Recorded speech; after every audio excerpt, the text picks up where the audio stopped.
One, by its very nature, Trevor, transition is always a teething issue, always.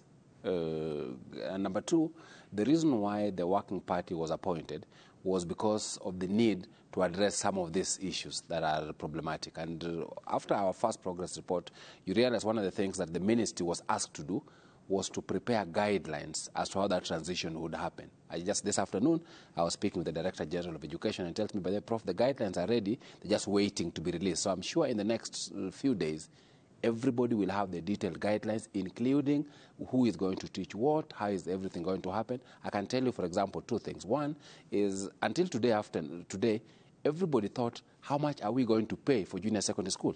Government has now said, nobody is going to pay, is going to be free of charge. Yeah. The second is, just last week, I was in Thika, and they were doing the training of trainers, those going to train the teachers who are going to train this thing. So in terms of the numbers, I am sure, Trevor, that in a few days we will know the actual numbers per school, because while you're being told that one is going to be hired in a school, it is not as if it's only that one who is going to teach.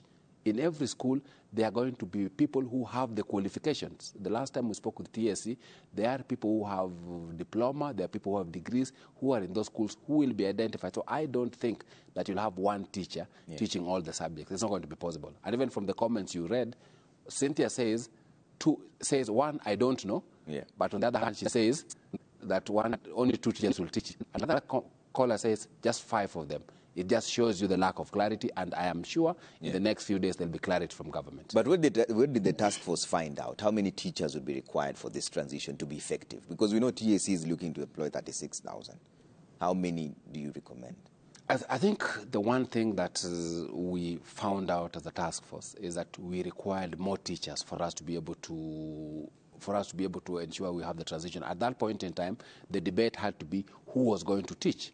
Was this going to be primary content or secondary content? Once that was settled, then the issue about the mapping out of the number of teachers that required was going to be done. The second thing that people must note is as we employ 36,000 this year, there's going to be another number being employed next year. So over the next 2-3 years, the numbers will progressively ease.